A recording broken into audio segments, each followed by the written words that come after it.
Yang menarik Ibu dan Bapak, Mbak Kumaila ini hafiz Quran. Oh. Jadi kalau Ibu Bapak mau nanya Quran, top lah gitu ya. Hafal gitu, dan nanti kita akan menyelami. Nah, kemarin saya juga udah diskusi sama Mbak Kumaila bahwa hari ini kita akan berbicara tentang Islam secara kesadaran holistik gitu, bagaimana beragama dengan cerdas, dan apa sih perspektif Kumaila ini terhadap Islam, agama, dan yang terpenting adalah gimana dalam konteks religiusitas dan critical thinking, dan yang paling penting adalah gimana kita untuk meningkatkan awareness atau kesadaran gitu.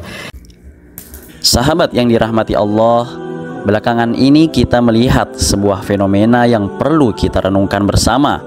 Banyak orang yang rajin membaca atau menghafal Al-Quran, bahkan mereka bangga dengan hafalan dan kemampuan mereka dalam memahami ayat-ayat Allah.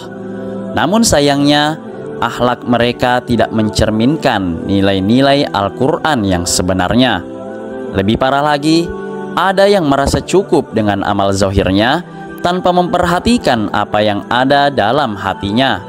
Bahkan ada yang berani menafsirkan ayat-ayat Allah tanpa memiliki ilmu yang cukup, seolah-olah Al-Quran hanyalah bahan untuk pembenaran pendapat mereka sendiri.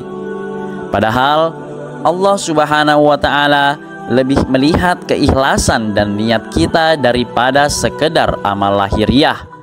Dalam sebuah hadis, Rasulullah Shallallahu Alaihi Wasallam memperingatkan tentang orang-orang yang amalnya tampak sempurna tetapi hatinya rusak, sehingga amal tersebut justru menjadi sebab kehancuran mereka. Terkait hal ini, Ustadz Hanan At-Taki pernah menyampaikan pesan yang sangat menyentuh. Mari kita simak bersama. Ada orang amal zahirnya sempurna, batinnya rusak, Allah rusak. Siapa? Hadis tentang 3 orang yang pertama masuk neraka. Dihisab sama malaikat, ya Allah, dia keren banget nih amalnya. Apa? Dia adalah seorang penghafal Quran 30 juz dengan riwayat mutawatir 10 qiraat. Keren banget nih ya Allah. Mau masuk surga mana? Kata Allah, tempatnya di neraka, kata Allah. Malaikat nanya, ya Allah, salah dia apa? Kan dia ahli Al-Quran, rajin membaca, rajin menghafal, pembawa Al-Quran kemana-mana. Kata Allah, karena dia tidak menghafal Al-Quran untuk aku, dia menghafal Al-Quran untuk dikenal sebagai qori, hafiz. Sempurnakan amalnya, tapi rusak isi hatinya, sehingga rusak semua pahalanya.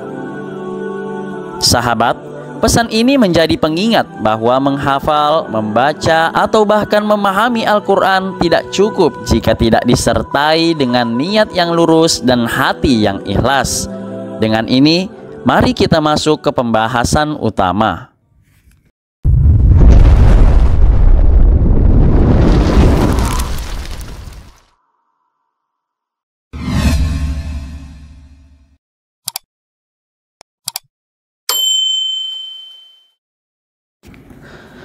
Assalamualaikum warahmatullahi wabarakatuh. Sebelum kita mulai, jangan lupa untuk memberikan like dan tinggalkan komentar di bawah. Saya ingin mendoakan Anda semua, siapapun yang mengucapkan amin di kolom komentar, semoga Allah memberikan hati yang ikhlas, pemahaman yang mendalam, dan keberkahan dalam setiap amalan kita. Amin ya rabbal alamin. Sahabat yang dirahmati Allah, pernahkah Anda mendengar istilah bacaan Al-Quran yang hanya sampai kerongkongan? Ini bukan sekedar ungkapan biasa.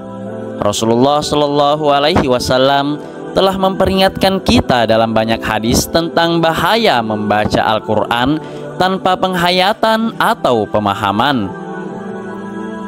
Maksud dari hanya sampai kerongkongan adalah ketika seseorang membaca Al-Quran hanya sebagai rutinitas tanpa benar-benar menghadirkan hati. Bacaan tersebut tidak masuk ke dalam jiwa, tidak menggerakkan hati untuk tunduk pada perintah Allah, dan tidak mendorong perubahan akhlak. Ini menjadi sekedar bacaan lisan, bukan amalan yang mendekatkan diri kepada Allah. Rasulullah Shallallahu Alaihi Wasallam bersabda, ada kaum yang membaca Al-Quran, namun bacaan mereka tidak melewati tenggorokan. Mereka keluar dari agama seperti anak panah yang melesat dari busurnya. Hadis riwayat Bukhari dan Muslim. Bayangkan betapa mengerikannya jika bacaan yang seharusnya menjadi sumber hidayah justru tidak membawa manfaat sama sekali. Mengapa ini bisa terjadi? Karena hati kita, pusat iman dan penghayatan tidak dilibatkan. Kita mungkin membaca Al-Quran sekedar untuk menyelesaikan target, tetapi lupa bahwa tujuan utamanya adalah mendekatkan diri kepada Allah. Maka, sahabat, mari kita tanyakan pada diri sendiri, apakah bacaan Al-Quran kita selama ini sudah menyentuh hati atau hanya berhenti di kerongkongan saja? Mari kita renungkan lebih dalam. Apa akibat dari membaca Al-Quran tanpa penghayatan? Yang pertama, kita bisa terjebak dalam sifat riya. Membaca untuk dilihat orang lain, bukan untuk Allah. Bacaan seperti ini bukan hanya sia-sia, tetapi bisa menjadi sebab datangnya murka Allah. Yang kedua, tanpa penghayatan. Bacaan Al-Quran tidak akan memberikan pengaruh positif dalam kehidupan sehari-hari. Padahal Al-Quran diturunkan sebagai petunjuk bagi manusia, sebagaimana firman Allah yang artinya, kitab Al-Quran ini tidak ada keraguan padanya, petunjuk bagi mereka yang bertakwa. Jika hati kita tidak bertakwa, bagaimana mungkin kita bisa merasakan petunjuk dari ayat-ayatnya? Yang ketiga, kita beresiko menjadi seperti orang-orang yang disebut dalam hadis Rasulullah Shallallahu Alaihi Wasallam, yaitu mereka yang membaca Al-Quran tetapi justru menjadi penyebab mereka masuk neraka. Tidak ada yang lebih merugi daripada seseorang yang menjadikan ibadahnya sebagai alasan dirinya dihukum. Sahabat, hal ini juga menjadi pengingat bagi para penghafal Al-Quran. Menghafal Al-Quran adalah amal yang sangat mulia. Tetapi tanpa akhlak dan amal yang sesuai dengan ajaran Al-Quran, hafalan tersebut tidak akan membawa manfaat. Rasulullah Shallallahu Alaihi Wasallam bersabda, orang yang paling banyak dosanya di sisi Allah pada hari kiamat adalah seorang alim yang ilmunya tidak bermanfaat. Hadis riwayat Al-Baihaqi. Lalu, apa yang harus kita lakukan agar bacaan Al-Quran kita tidak hanya sampai kerongkongan? Yang pertama, niatkan membaca Al-Quran semata-mata untuk mendapatkan ridho Allah. Luruskan niat, jauhkan dari keinginan untuk pamer atau sekedar mengejar pujian manusia. Yang kedua, bacalah dengan tadabbur, yaitu merenungkan setiap ayat yang kita baca. Allah berfirman, yang artinya, maka tidakkah mereka merenungkan Al-Quran? Ataukah hati mereka telah terkunci? Quran Surah Muhammad ayat 24. Jangan biarkan hati kita terkunci dari keindahan dan hikmah ayat-ayat Al-Quran. Yang ketiga, amalkan apa yang kita baca. Al-Quran bukan sekedar untuk dihafal atau dilantunkan, tetapi untuk dijadikan pedoman hidup.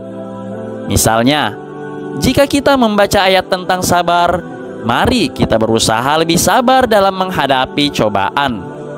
Jika kita membaca ayat tentang sedekah, maka mari kita mulai berbagi walaupun sedikit.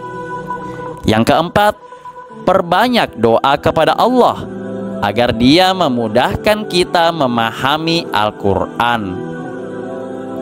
Berdoalah seperti doa Rasulullah Shallallahu Alaihi Wasallam.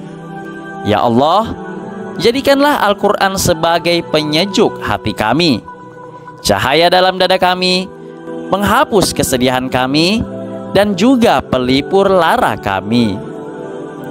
Sahabat, mari kita jadikan Al-Quran sebagai cahaya yang menerangi langkah-langkah kita, bukan sekedar bacaan tanpa makna. Karena hanya dengan melibatkan hati, Al-Quran bisa benar-benar menjadi pedoman hidup kita. Demikian video kali ini tentang hati-hati membaca Al-Quran yang hanya sampai kerongkongan. Semoga video ini bermanfaat dan menjadi pengingat bagi kita semua untuk lebih mendekatkan diri kepada Allah melalui Al-Quran dengan sepenuh hati. Jangan lupa untuk memberikan like jika Anda merasa video ini bermanfaat. Tinggalkan komentar di bawah untuk berbagi pendapat atau pengalaman Anda.